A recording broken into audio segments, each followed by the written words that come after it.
Now the first thing we're going to see here once we load this software is this main window, as you can see here. And here at the top it says main mode, right?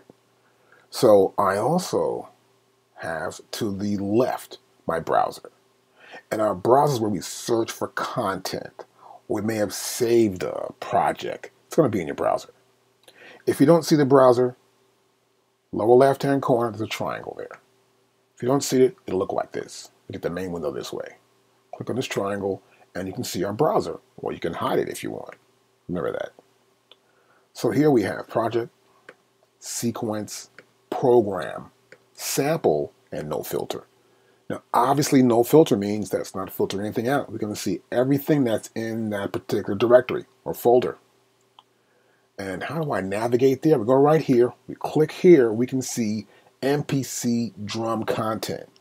We also see MPC loop library and MPC documents. Right? So here we are.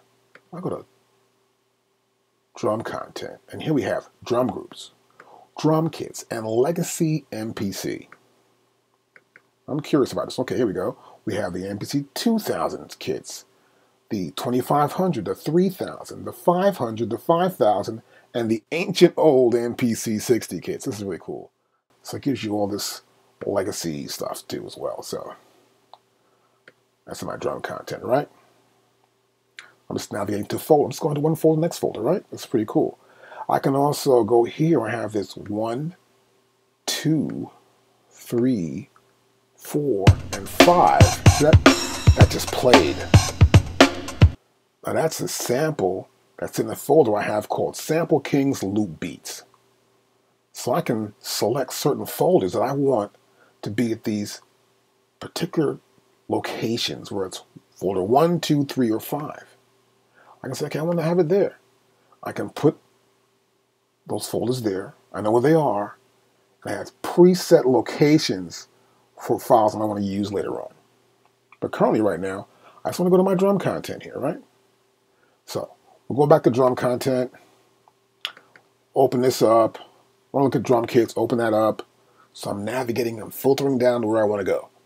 I want to get a sequence. Let's go to Acid M Town sequence. It's a sequence because you see the .sxq. See that right there? To the left, we got the icon for a sequence. I click here.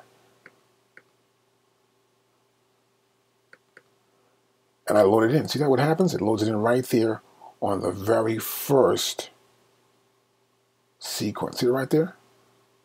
Also on that track. See that? And you see we have these various points for the MIDI data. How loud, how long each part is, right? But we don't have the samples to play this. So we need to get the program. This is the program. Acid M-Town program. To the left, we see the icon for the program. And to the right of the name, we see the XPM. That's our MPC program file. We see the size of it right here. See that? I can click right here. And it loads it in. Now once it does, you'll see here my project and samples right here. On the bottom to the right, we'll see samples. I'll click on samples, and we'll see all these samples right here, right?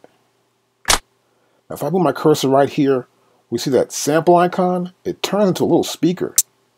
Well, I can actually hear what I've got, what these samples are, and what they sound like.